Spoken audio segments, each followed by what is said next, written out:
Welcome, everyone. We'll just get started in a couple minutes. We'll wait for folks to log in. Excited to kick off the 2021 Joint APA and Planning Federation Conference with you all.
Being this is the first session for the conference, we're just going to give it a couple more minutes for folks to log in, and then we'll get going. Thanks for your patience.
All right, everyone.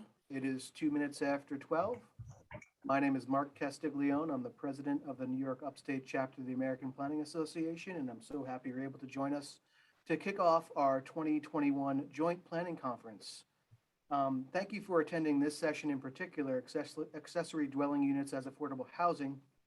And we are pleased this year to be partnered with the New York Planning Federation to provide this conference.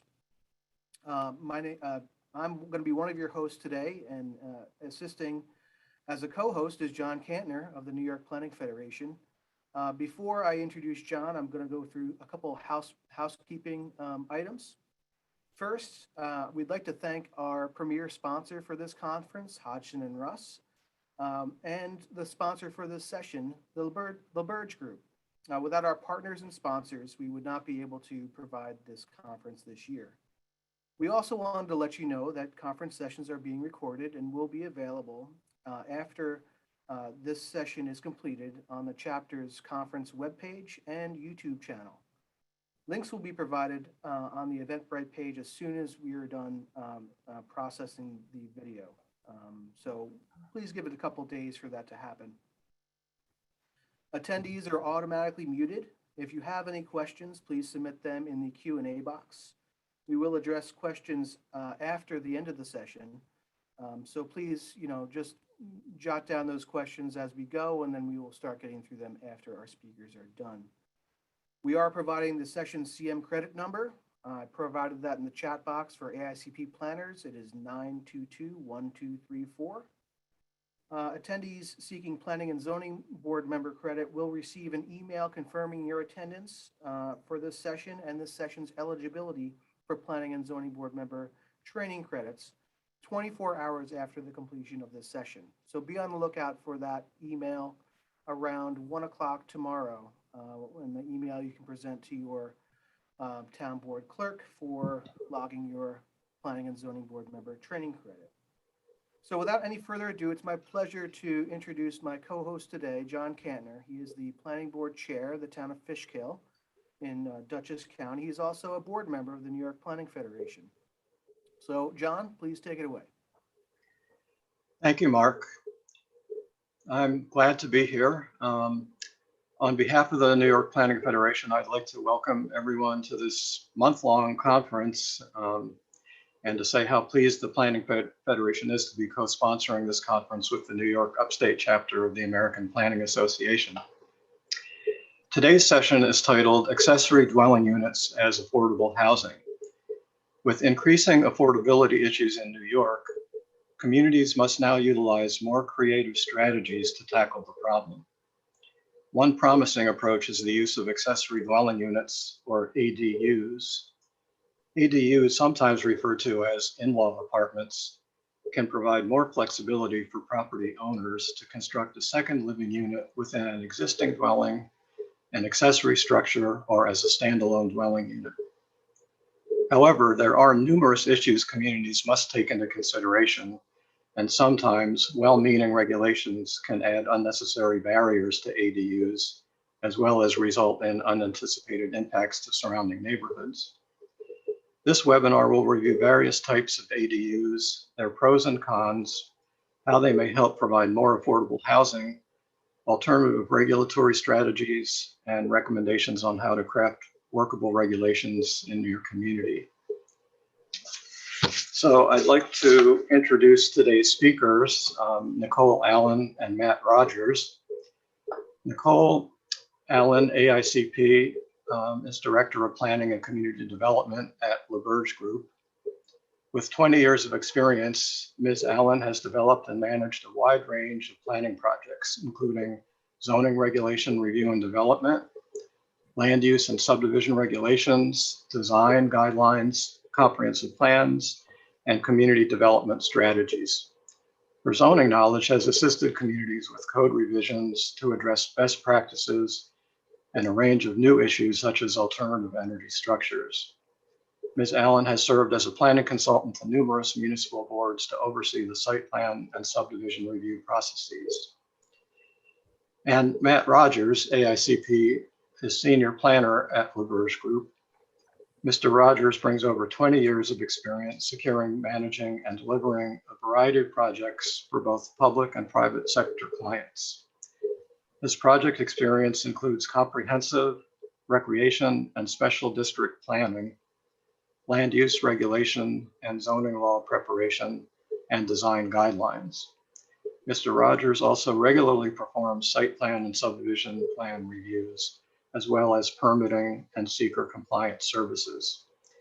So let's turn the presentation over to Nicole Allen and Matt Rogers. Thank you very much, John. We're very happy to be here today and kicking off the series of webinars, so thank you.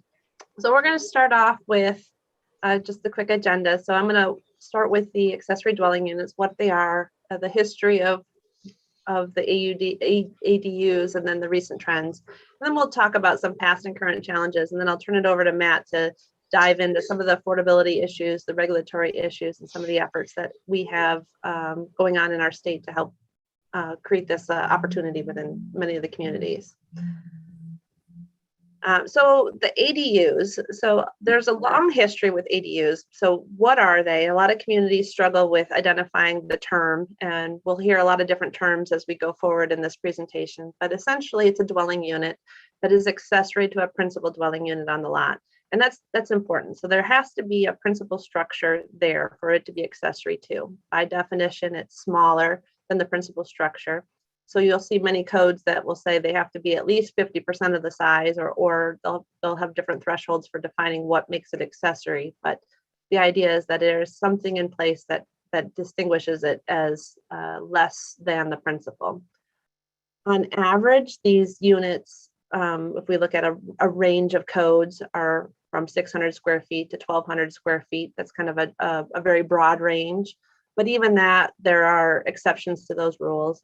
The International Residential Code goes as small as 88 square feet. So they can be very small, and they can be much larger depending on what that principal structure is. They come in three typical forms. One is attached, detached, and an internal.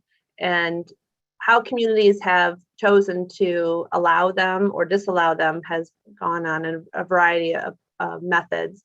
But the detached is just that. It's not attached at all to the structure. It has a separate entrance. It's a separate building. Attached is physically attached to the primary or principal structure. It still has a separate entrance. And then there are other examples where they're above garage or interior lower. I've had friends that have lived in an interior basement that has had a separate entrance that has been modified to be an accessory that way. And so there's multiple different kinds of examples of how these can be developed. So the key part of being an accessory dwelling unit is that it's self-contained. And so it will need to have at least one bedroom. Sometimes there's 2 bedrooms or more.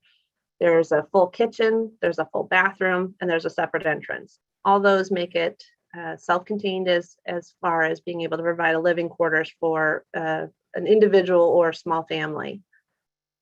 Another key piece is that it's got to be unable to be bought or sold. So it's not subdividable. It's on the same lot as the principal dwelling, in that it's typically an owner-occupied principal dwelling that at least helps maintain some control of the site and be able to typically be able to monitor the other unit as well. We mentioned some different terms that are used. You hear the word in-law apartment, accessory apartment, granny flat, garage apartment. We threw out there the Fonzie flat. Many people are familiar with that one as well. But they come in all different looks and shapes. There was a while ago, they were called echo units, elderly cottage housing units. And so the idea is that we've always tried to create a resolution to a need, and being able to identify how we're going to create some housing opportunities for whether it be a specific demographic or be able to create some affordability within the community. So as we look at the history of them, it's not new. It's something that's been along for a very long time. A lot of communities have created these units to be able to problem solve with being able to provide housing within a community. They fell out of favor right around World War II when we started doing the typical subdividing of lots, similar to the picture you see in front of you, where you had the larger lots, you had the single family house, and we had created a lot more. This is my space. We have created the Euclidean zoning. We created the setbacks. We created a lot of what would go into places defining that single family homestead. And as a result of these suburbs that grew, and there was just more of a demand for that type of housing, and the accessory smaller units were either prohibited or just forgotten about for the time being. But that shift began at that point. I'm gonna go ahead, Matt.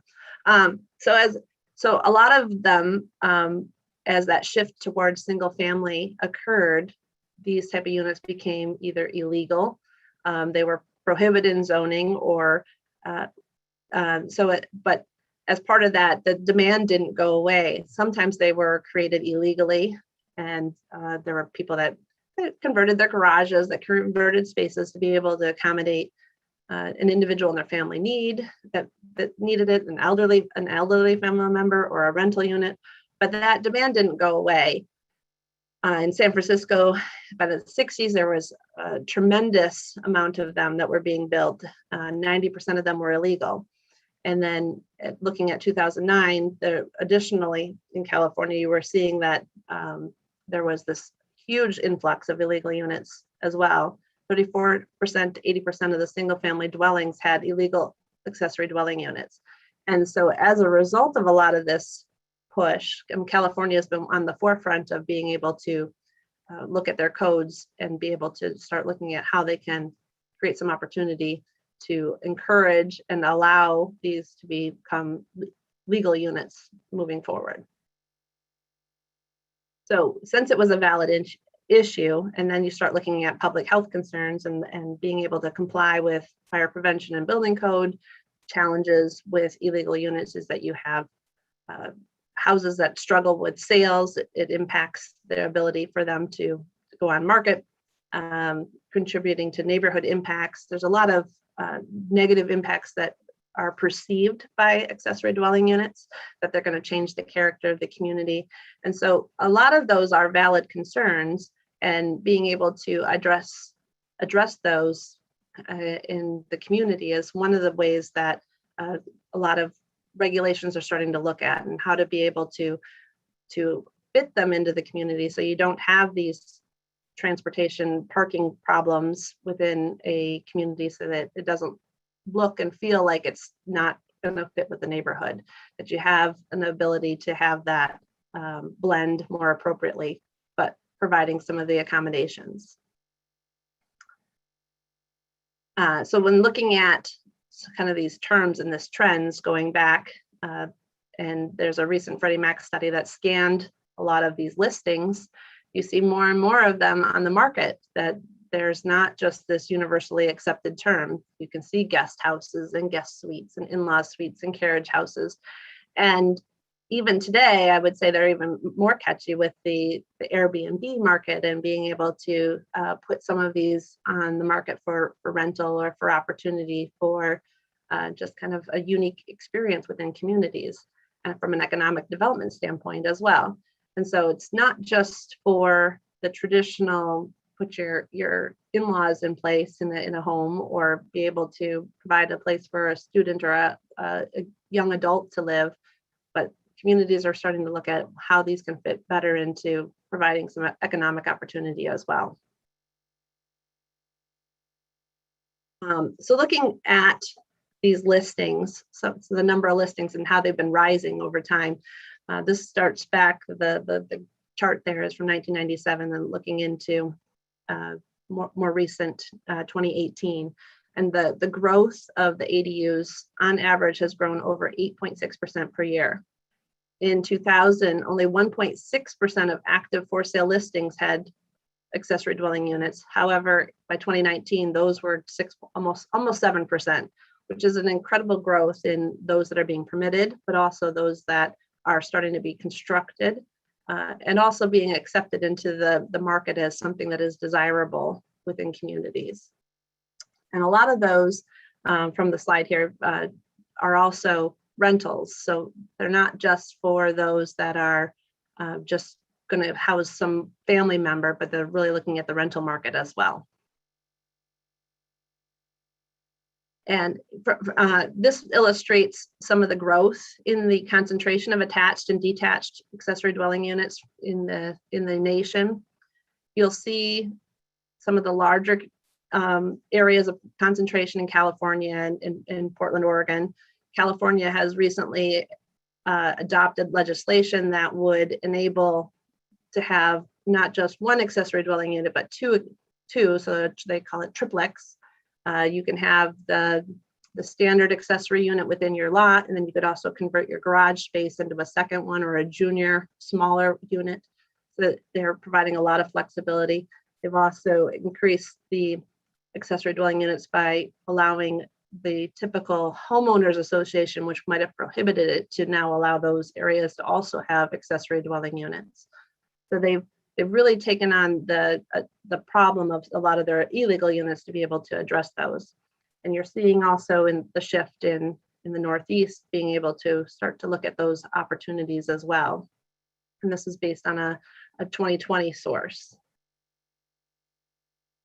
So these recent trends, where does New York stand? And trying to identify how you fit within the national standards. And so looking at California, as I mentioned, was extremely high in the number of units that are out there. New York is kind of in the average. You can see it circled there. It's ranked 8th overall. And so it's still up there as an area that has that concentration, and it's fast growing in the ADUs and those that are entering the market. So it's something to be aware of as those trends are shifting and pushing communities to start looking at that. And it's also starting to be something that individuals are seeking out as a desirable amenity, that they want to be able to have that flexibility to either be able to accommodate their family members or be able to accommodate revenue from an economic standpoint as well. So some of the challenges that are going along with the ADUs is that zoning laws have not been something that would accommodate them. They've typically sought to separate anything that was an accessory type of dwelling. And this graphic here shows that New York City has 15% of its residential land zoned for detached single family dwellings. And then the pink is where kind of just showing how that fits into the community, being able to show the higher density and offsetting some of that growth related to the ADUs. And some of the local and higher percentages are starting to see more of a concentration in other areas where the ADUs are being encouraged. And you can see this in the example looking at some of our other communities nationwide. Sandy Springs, Georgia is 85%. Charlotte, North Carolina is 84%. And so trying to accommodate filtering these into the community is definitely something that is starting to press more and more locally. San Jose, California is 94%, and then Portland, Oregon is 77%. So it's something that is definitely a national trend that communities need to be aware of and identify how to start looking at their own code to overcome these challenges. From a challenge standpoint, the existing dwelling unit is still the primary dwelling. And so looking at how that's defined and being able to look at how an accessory dwelling could fit in. A lot of codes will focus on some of the setback requirements. And so we have to look at how where those structures are placed, whether they can be converted, whether they meet the minimum square footage. How does the higher density fit into the current communities that you have as far as what those are currently zoned? And does it embrace that traditional feel, or is it going to push it into something that's going to look and feel a little different? And that's where communities are starting to examine themselves and be able to see if that's the right fit as far as being something that's going to be realistic to be able to accommodate. And when we look at those challenges, a lot of them are requiring a special use permit. So that's an extra step that goes into place.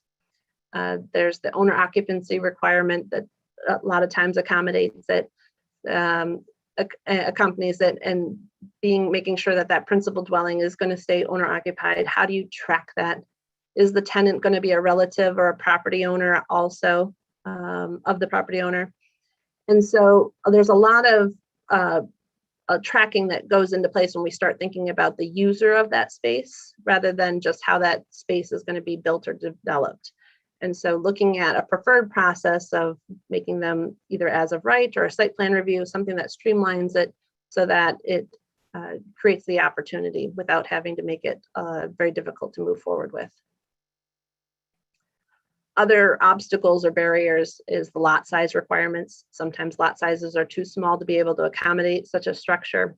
Whether it's attached or internal, sometimes those are obstacles that prohibit someone from being able to construct or be able to provide that secondary access that would be completely separate. Many communities have thought of these as temporary uses that would, put your in-law, your elderly family member in, and then at some point they would remove them. But the cost associated with these units is too expensive to expect somebody to want to remove a well-built and connected piece of a dwelling unit that's connected into the infrastructure in place. It's just too expensive. But looking at parking requirements and the maximum sizes is going to be part of what becomes part of the regulatory barriers, and trying to understand what the maximums and the minimums should be to make it work from a financial standpoint, as well as something that doesn't change the character.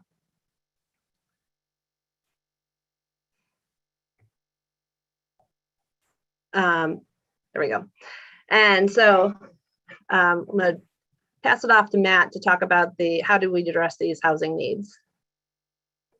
Okay, thank you, Nicole. Good afternoon, everybody. So obviously, you're likely familiar with the fact that the nation and the state have been experiencing some lack of affordable housing issues. So we wanted to start by kind of breaking this down by the state and then down to the local level. So in 2018, the New York State share of rent burden, severely rent burdened, meaning that you're spending more than 50% of your income. Clearly, the lower the household income, the higher the percentage of households that are severely rent burdened. And obviously that places a lot of pressure on communities to provide more affordable housing, primarily for the lower to moderate income households. And it's not only an issue for renters, it's also a concern for homeowners in the state as well.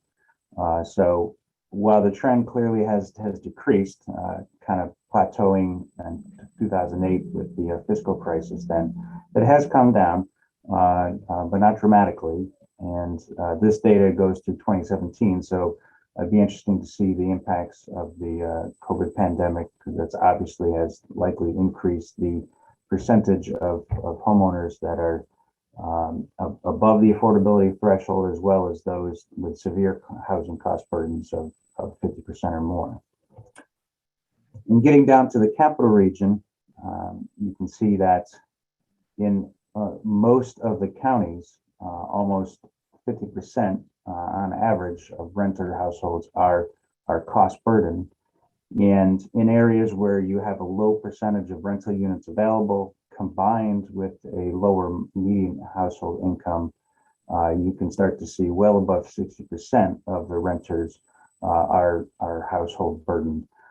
In other counties such as Saratoga, where you have a higher median income, also you do have a relatively low percentage of rental units. The percentage of rent burdened households isn't as high as you see elsewhere, but it's certainly an issue. So that demonstrates that regardless of the average income of the county, you're likely to see some significant impacts, particularly on the renting community. So we do a lot of work in Ulster County, City of Kingston, Town of Esopus, and we're kind of in tune with what's going on there. And this year, the county released a comprehensive housing action plan that looked at a significant amount of data and identified some really good workable solutions. So since 2010, the median rent has increased by 16% and the household income down about 1%. Clearly that's within the margin of error, but the trend is that the household income has slightly decreased. And of course, there's been a lot of factors over the last decade that have contributed to that. But regardless, that does demonstrate that it starts to get a little out of sync here, increasing the percentage of people that are house burdened. And the average sale price, particularly in Ulster County, has increased, and you can see that up and down the Hudson Valley, as well as the capital region. So as those housing prices increase, it starts to put more and more individuals out of the market for purchasing a home.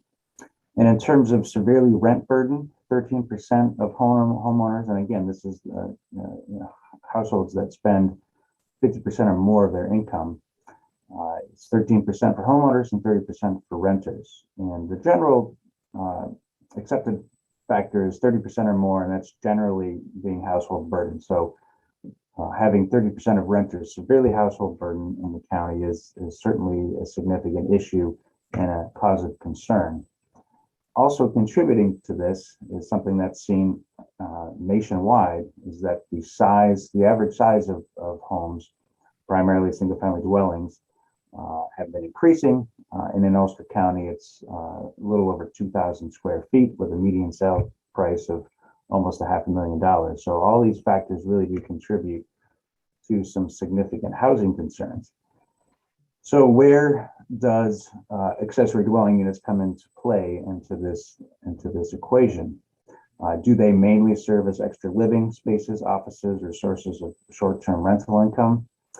So in terms of local studies within the New York area, they're fairly limited, but I would expect that these are going to start to become more relevant and more local studies be done. But in Portland in 2013, again, that's somewhat dated information, but it's a starting point for them.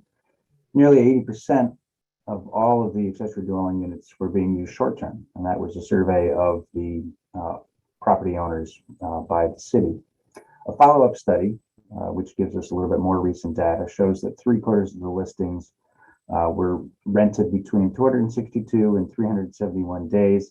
And this was primarily Texas, California, Florida, Georgia, and Arizona. So if you remember back at the data that Nicole was discussing, where there was a high percentage of accessory dwelling units, you mostly saw those in the South, the Sun Belt, and out West, where there is a clear housing need because of the legacy zoning of single family zoning. So, and what this data shows between 262 to almost 400 days is that these are clearly not short-term rentals. These are not 30 days or less is what the accepted term of short-term.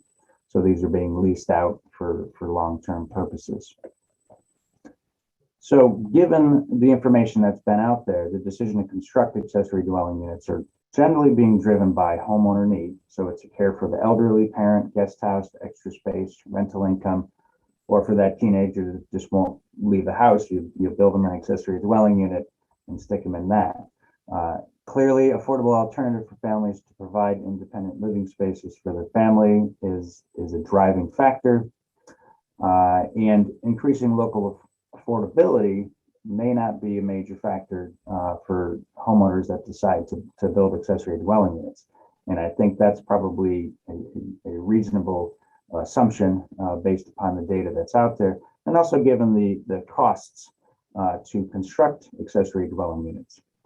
While constructing an ADU on your own property is cheaper than starting new, since you already own the land, at least we're presuming that. So it is a little cheaper. However, prefabricated and site-built can range between $30,000 to well over $100,000. And that doesn't include the cost for installation, the utility hookups, and those extensions that are required, as well as the local approvals. However, as accessory dwelling units and tiny homes are starting to catch on a little bit more, the manufactured home industries are now starting to provide concepts and pre-built manufactured structures for this actual situation. And you can also buy building plans through a variety of outlets.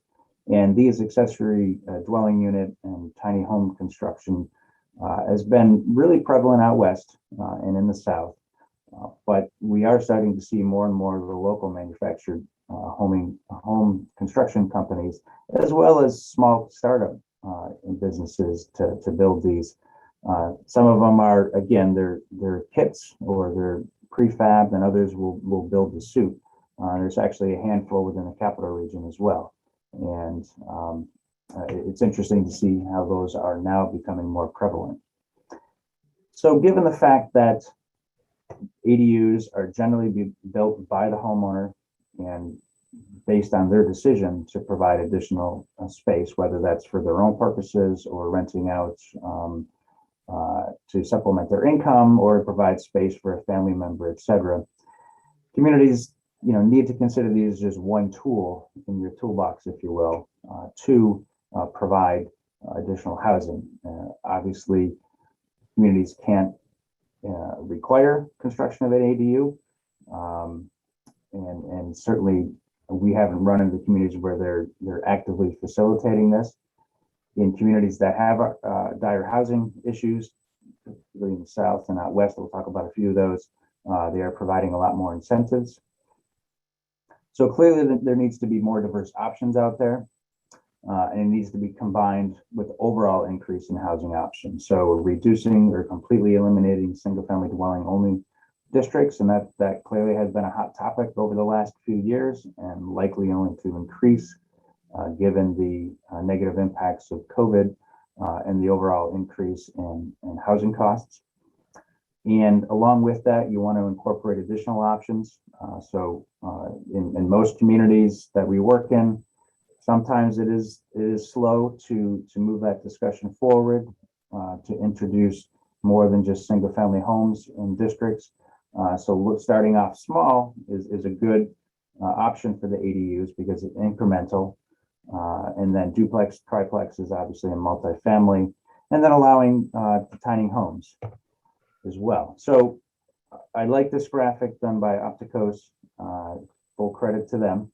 But what this does is it demonstrates that between, on the left side, the detached single family homes, on the right side, your more dense urban metropolitan type development, mid-high rise, mid-rise, mixed use, commercial first floor, residential up floor. This leaves out a huge amount of housing that if you look at a lot of community zoning, you are on one extreme, you get the detached single family dwelling and then higher density, very high cost development on the right side. So within that middle, missing middle housing is where the ADUs come into play, but they must be incorporated with other options within the communities that need to be allowed within their zoning. So as I mentioned before, it's an incremental approach. It's an interesting way to gently increase the density in communities, particularly those that have had traditionally single-family home zoning. And Nicole will vouch for this, and I'm sure a lot of planners that work in a variety of communities. Once you start to discuss workforce housing, affordable housing, higher density, it does take some time to work through the concerns, identify those, and provide opportunities and regulations that meet those concerns, but at the same time allow for an incremental increase in the higher density, and ADUs are certainly one way to go about that. And as I said before, this doesn't result in an immediate impact on the neighborhood. So as opposed to a 50-unit multifamily coming in, which is clearly needed in a lot of communities, that may not be the best approach right off the bat, and allowing for more flexibility to provide for more affordability options through ADUs is a great start. And of course, it doesn't enhance the affordability for renters and help supplement homeowner income. So in terms of where they are targeting affordable housing issues, and the data is still, coming in, and this is something that we're watching and will continue to watch as an important part of our planning practice here at LaBerge. But in City of Boston, they piloted, and it's now a official and formal program, or a formal program rather. It allows low and moderate income homeowners to receive zero interest loans up to $30,000. However, it's limited to within the existing structure. And as the bar graph shows here, that over the first pilot year, 72 applied, but only 2 received certificates of occupancy, 12 permits were issued. There's no recent data on how many more of those 12 permits have been constructed, but they did consider this as a success, and they formalized the program, and they're looking to tweak the review process. And I would imagine that they may start to branch out into detached units as well. And this was done in just a handful of neighborhoods within the city. So it's a good start, and this demonstrates that communities that have the ability to do this fiscally to address a housing problem have to provide opportunities for financing. Because again, as the data shows, most individuals that build the ADUs aren't necessarily thinking that I'm going to help with the long-term affordability issues. Obviously, there are individuals out there that do that, and that's fantastic. So in addition to municipalities, Lama's Backyard Home Project in Los Angeles, it's a nonprofit organization run by planners, architects, and engineers that donate their time. Well-designed rentals LA can afford is their mission, and allows homeowners to provides financing, affordable design, construction management, free project management services to homeowners that agree to rent their accessory dwelling units to Section 8 voucher holders for a minimum of 5 years. So this is an incentive, a carrot and a stick approach to address a serious housing issue that is within Los Angeles and California. I believe now allows ADUs as of right, eliminates a lot of those initial barriers. And the city of Napa, they have what are called junior unit initiative programs. So a junior unit is their term for a dwelling or accessory dwelling unit within your primary structure. They also allow for financing for existing conversion of ADUs in existing accessory structures, so that's your garage, if you will, or above your garage.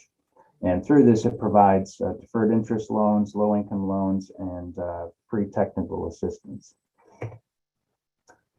So in terms of New York, most recently, the New York State Senate, and this bill appears to still be under Judiciary Committee. It hasn't made it out of committee yet. But they're looking at more of a stick approach, we'll say, where they, within this law, which has not passed, but would direct municipalities to make certain accessory dwelling units legal under local law without imposing any overly or onerous restrictions. Also would direct the Department of State to work with local governments to make sure these laws meet the requirements. And actually, the way the law is written now, and it's only in draft form, is that all communities would have to submit their local laws for review. So essentially, it would require communities allow accessory dwelling units in designated areas, that being all areas zoned for single-family homes, multifamily homes, and on all lots with an existing residential use. Would prohibit short-term rentals, which is something that we agree with, and some communities we work with, we've added that stipulation. Limits the size to 50% of the principal dwelling, and that's a component that I think is still up for debate and actually putting on these arbitrary limits. But it's a start, at least from a New York State legislative component, because we've seen limits of 25 and 30% of your principal dwelling, and that could really create a restraint that makes it not as appealing to a homeowner as Nicole went through those other barriers. And ADU should not be counted towards the allowable residential density, which should also be a given. If it's an accessory structure, it should not be counted towards your density, so that you do not have to have twice the minimum lot size in order to build that accessory dwelling unit. So also within this draft legislation, the minimum square footage cannot be set at anything greater than 200 square feet, and the maximum cannot be less than 1,500 square feet. So obviously, it looks to allow for larger ADUs if your principal structure is significantly larger. And as I mentioned earlier, the average size of single-family homes seems to only be increasing. You cannot set greater setback requirements than what's already allowed for, say, a shed or garage. Absolutely no parking requirements. And it requires a ministerial review without discretionary or a hearing. And, in some communities, that might be a bit hard to swallow, and that's reasonable. And I think that's probably because of these preempt type requirements here is why it may take some time to work its way through the review process within the legislature. It requires a 60-day review and approval process, and any existing ADU regulations that fail to meet the requirements of the law, if passed, become null and void. And there is an owner occupant requirement for up to at least 1 year after that, according to the draft rules, that no longer is a requirement. So this is something that communities clearly need to keep an eye on, see how it goes through the review process in the legislature, and see if it continues to move more in the line of preempting local zoning as compared to trying to work with communities. And kind of the one beef I have with this is that it's great from a legislative standpoint, but without some type of statewide fiscal support for low-income loans and other types of carrot and stick approaches, this will only be a small step towards addressing the issue in the state.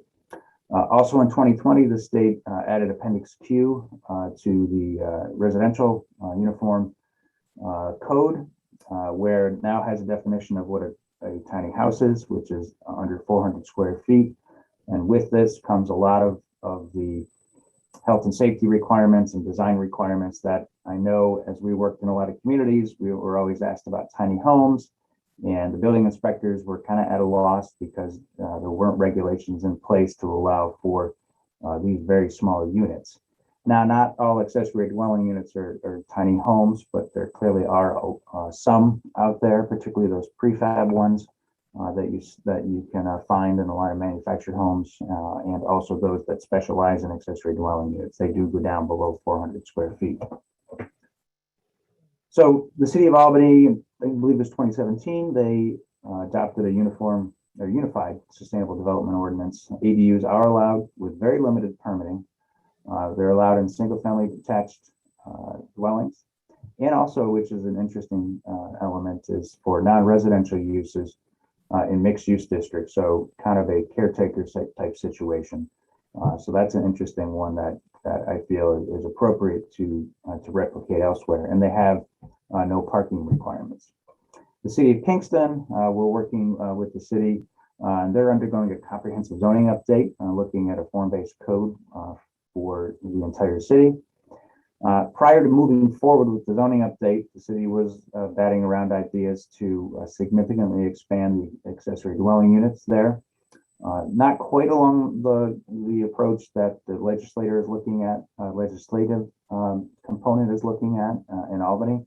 But it did provide a lot of additional opportunities for accessory dwelling units, and that's currently on hold and going to be reviewed as part of the full zoning update. Not accessory dwelling units, but the city also issued an RFP back in March for a private developer to construct a tiny home community to house up to 30 homeless or low-income individuals in 15 units within the first year. And it's modeled on similar programs in Ithaca and Syracuse. So this just demonstrates that, okay, now the state has issued new allowances for tiny homes. City of Kingston, which does have an affordability issue, it is in Ulster County, clearly is taking it right to the development community and looking to partner to provide these types of opportunities in these smaller situations, smaller type homes and dwelling units. Most recently, we worked with the town of Esopus to complete their comprehensive zoning update. Originally, they did allow for accessory dwelling units, accessory apartments, but we worked with the community to try to expand upon the opportunities, and now allow for internal attached and detached dwelling units. They do not count towards the residential density. You do not have to have twice the amount of density. Their original requirement is that you had to have at least 1 acre. And so that's no longer a requirement. Given the significant prevalence of short-term rentals, particularly in the Ulster County and the Mid-Hudson region, right now the town decided to put a 5-year prohibition on short-term rentals of accessory dwelling units, with the ability, of course, to revisit that if after 5 years there still is a concern about these being built specifically for short-term rentals. For just about every one of them, only a building permit is needed. So that's ministerial. That's the preferred approach. If there are situations where the lot's small and fitting the accessory dwelling unit on there would require some additional site plan approval, that would be required, particularly or specifically for those that are detached. General standards to maintain the existing neighborhood character. So looking to kind of meet or be consistent with the general architectural standards within the neighborhood, and also looking to particularly in the areas that are single family only, to make sure that the entrances don't start to look like you're having multiple family dwellings in the neighborhood, and at least one off-street parking space is required. So obviously in a more urban area where you do have on-street parking and also public lots, you can get away with not requiring a parking space, but this was one of these negotiated components of the town of Esopus is to require a off-street parking because it is generally a suburban community with Port Ewan being their primary hamlet. But again, it is something where we had to go through negotiations and as we pushed this to be more open and available for property owners, there had to be some concessions. And we feel that the law is going to help the community see more of these accessory dwelling units for a variety of purposes. So just to wrap up here, because it's getting close to 1. So just in terms of general recommendations to expand accessory dwelling units in communities is to allow them as of right with reasonable requirements and really have to be dependent upon the situation. So Kingston's different than Esopus, Amsterdam is different than town of Guilderland or the city of Albany. And so they really need to be written with the local community in mind, but have a lot of other of those requirements kind of tossed aside. So site plan might be required for certain challenging locations, but certainly that should be a last resort. Do not count against the residential density because this is an accessory unit, and counting against it will only limit where these could occur. Allow for all the varieties, internal attached and detached. Also allow for manufactured structures because those can be brought in and they can look just as good as a site-built home. And with the new Appendix Q with the residential standards allowing for tiny homes, this will increase this opportunity. Also allows a caretaker unit for non-residential uses like the city of Albany is doing, which I think is a very unique requirement. Limit owner-occupied requirement. The state would require it to be 1 year, and that might be something where, again, it's a negotiation component with the municipality to ensure that these aren't being built specifically for renting of both of the units. And consider pre-approved designs for faster permitting. I believe in Seattle, they have up to 4 or 5 pre-approved designs that are ready to go, and that would increase the permitting and review process or decrease the process required for review. And I believe the city of Kingston is something that they're kicking around as well, and that provides a much easier approach. So people that are interested can go in and take a look at these designs. Communities can even have agreements with the provider, et cetera. And finally, and I think this is most important, is that the state really needs to look at, in addition to the stick approach, providing that incentive through low financing rates or forgivable loans, particularly if they are willing to rent to lower income individuals. So any type of preemptive type regulations the state might be looking at, we hope that they'll also combine that with some statewide funding and incentive programs. Would clearly be beneficial and an important part of this key tool to addressing affordability issues in the state. So that's where we're at for the situation. Like I said, we'll keep looking at this, and you'll likely see an article or two in the future, and we look forward to future presentations where we can discuss how the state is moving forward on this important issue. So we will stand by for any type of questions or discussions. Thank you.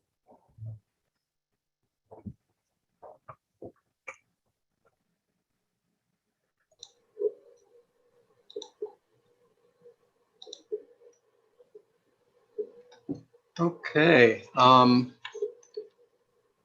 me see if I can get my video back on here.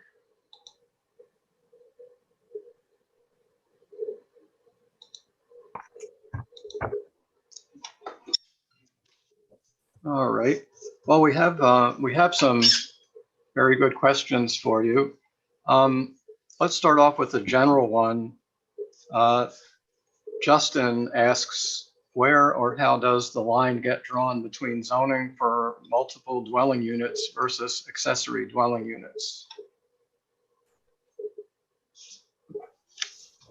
Could you repeat that? I'm sorry.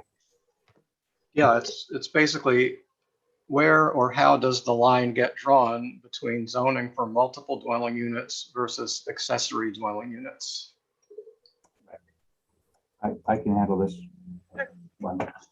So the big difference that we see is multiple dwelling units are essentially 3 or more units on a lot, whereas accessory dwelling units generally is just 1 unit with a single family home.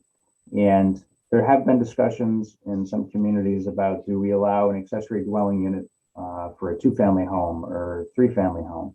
And the concerns there is not everybody can have an accessory dwelling unit if you have a multi-family home. And the other issue too is that individuals kind of lump accessory dwelling units, that whether that's an internal or an external unit, as the same as multifamily, and that clearly isn't. And there's completely different components to that, and generally would be smaller than the principal dwelling, and then the impacts in the neighborhood would be smaller as well.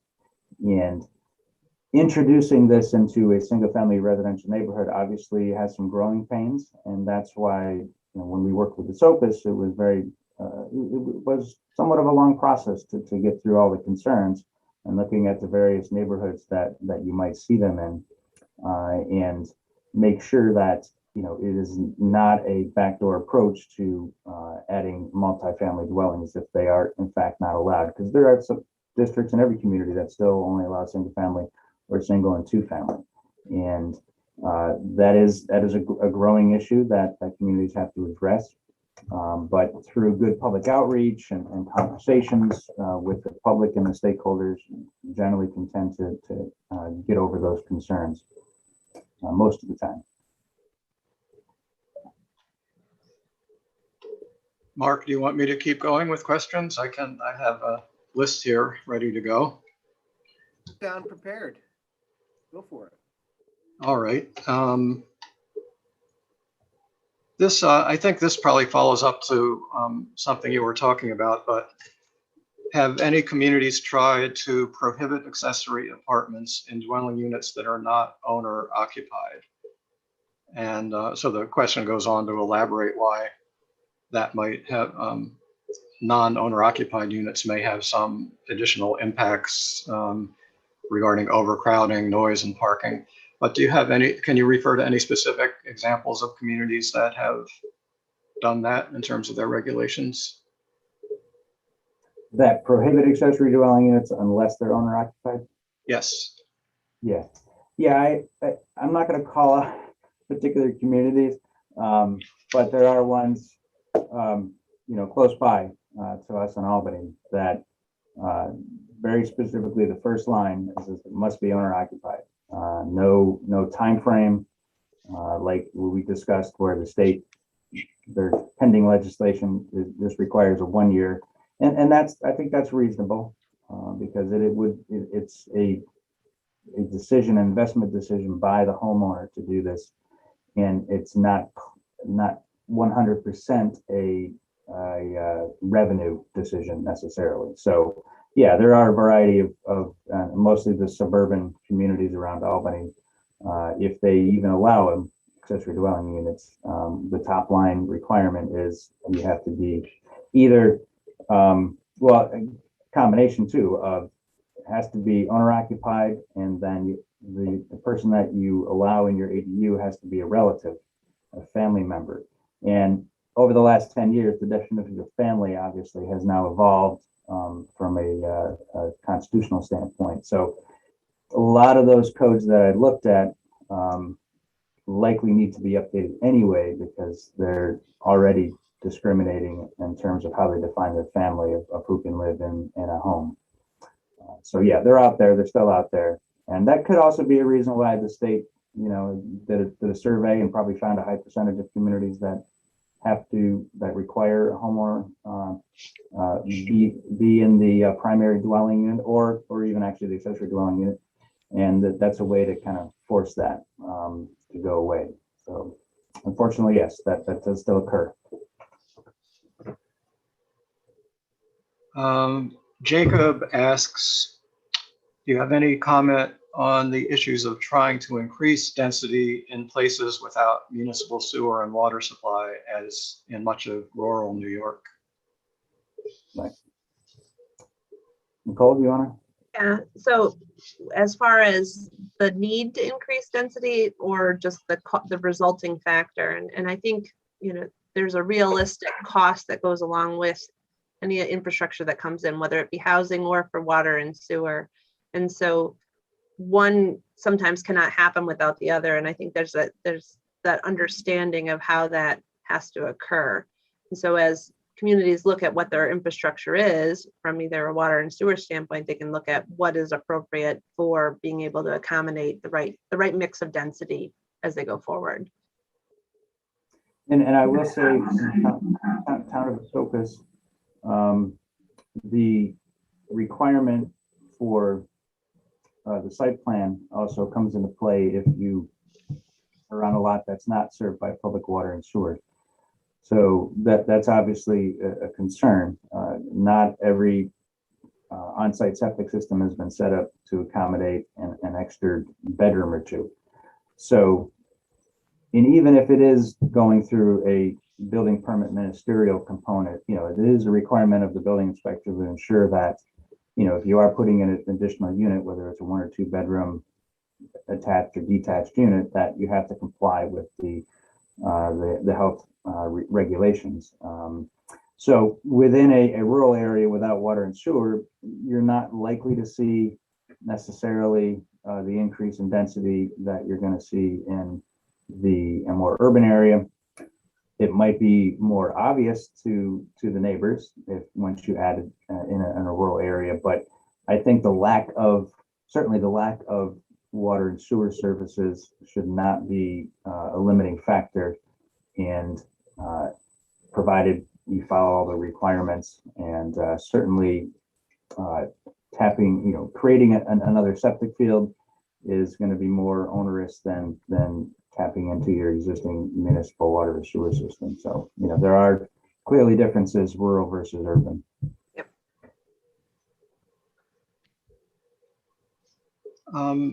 This question starts by saying, referring to tiny homes, manufactured homes, are town codes able to differentiate from what some people may think of as trailers, as in trailer parks or RVs, versus the more manufactured types? And are people actually trying to use the trailer types as accessory dwelling units? Right. So since 1976, mobile homes, are now really referred to as manufactured homes. So in the building code, the technical term is no longer a mobile home. That's essentially a portable home built prior to 1976. There's some specific date in there in March. And subsequent to that, they're held to new building standards. So they're called manufactured homes, but they're essentially the same thing. They come in on a trailer, either a single or double wide, and they're brought into a mobile home park or outside of a park and attached to a permanent foundation.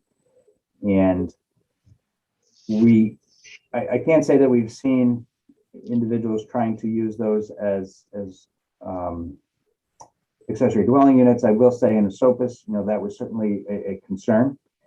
And, there were particular size limits put on those what is allowed in a SOPUS in an effort to ensure that the accessory dwelling unit, if it's detached, would not be a 70-foot by 80-foot single wide. Those are allowed anywhere in the state where a single family home is allowed. That's a recent building or a code change, I believe 2017, 2018. Right.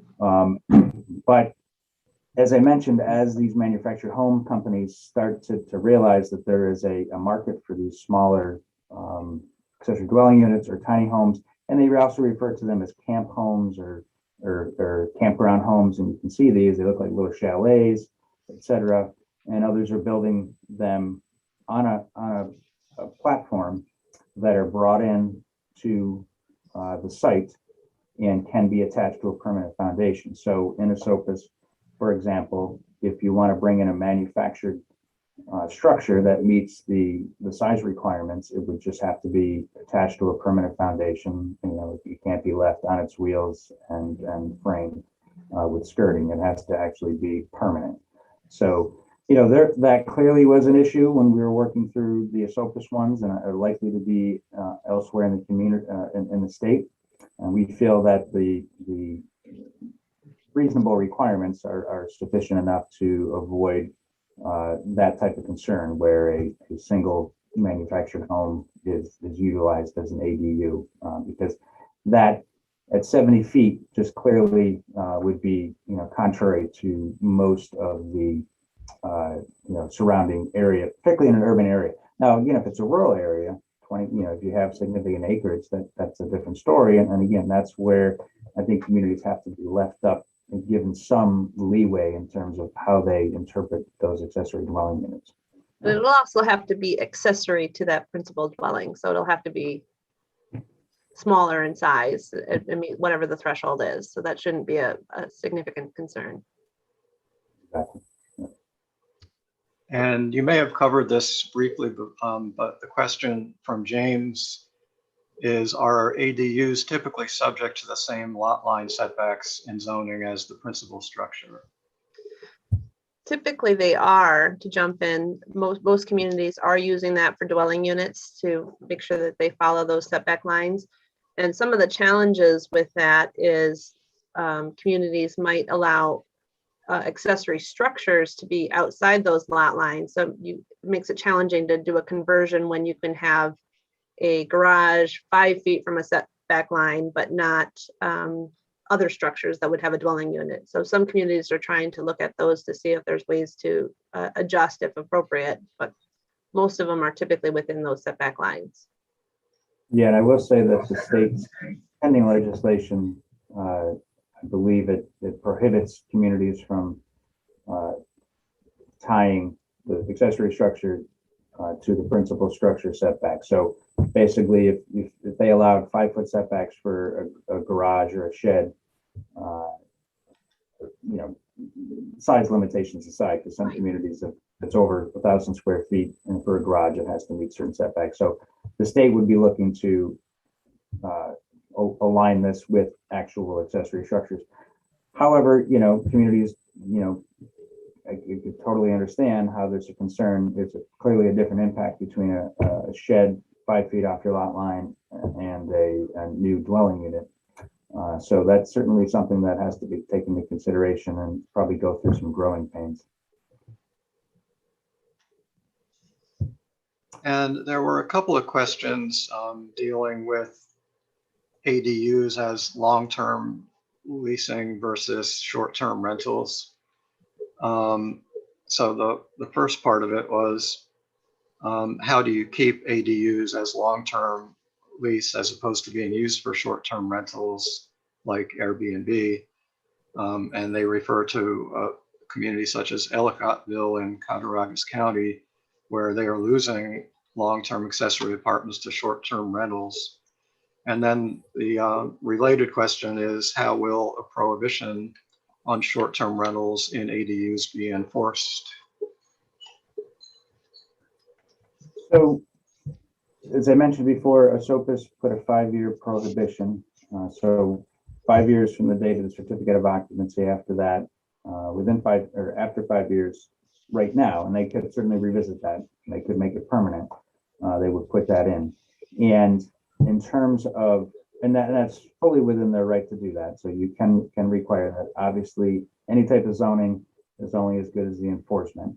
So also within ASOPUS, they've passed a short-term rental law that requires all short-term rentals to have a license that's annually renewed, and that in partnership with Ulster County, they have the access to all the data of all the short-term rental platforms, online platforms that are out there, because short-term rental owners have to pay an occupancy, a bed tax in Ulster County. So there's a good data source out there for the county and the town to know who's actually doing short-term rentals. So obviously somebody could skirt the process and fly under the radar, but that won't happen for very long. So in order to be able to properly regulate this, you also have to bring in that short-term rental regulation in order to keep track of those, and that way you have a better understanding if somebody's renting out their accessory dwelling unit for that purpose. So again, it's a new issue, and the communities have to have the tools in place. Otherwise, the laws won't be as effective as you'd like them to be. How are we doing on time, Mark? I think it would be a good time to wrap up. If the speakers could quickly share their maybe email address for any follow-up questions in the chat box. I know we didn't get to all the questions. And then we can wrap it up and do a note of thanks. So I'd just like to thank our speakers, Matt Rogers and Nicole Allen, and the LaBerge Group for sponsoring this session, and John Katner from the New York Planning Federation. I just wanted to also remind everyone that a recording of this session will be posted on the conference webpage, and the conference continues on October 6th at 12 p.m. with Exploring Stakeholder Engagement for Compensation, Equity, and Inclusion, and at 2 p.m. on the 6th, featuring age-friendly planning, Tompkins County and beyond. I suspect that will resonate with this presentation very well. So with that, thank you again for attending, and look forward to seeing you at future events. Thank you. Thank you very much. It was fun. Thank you, everyone.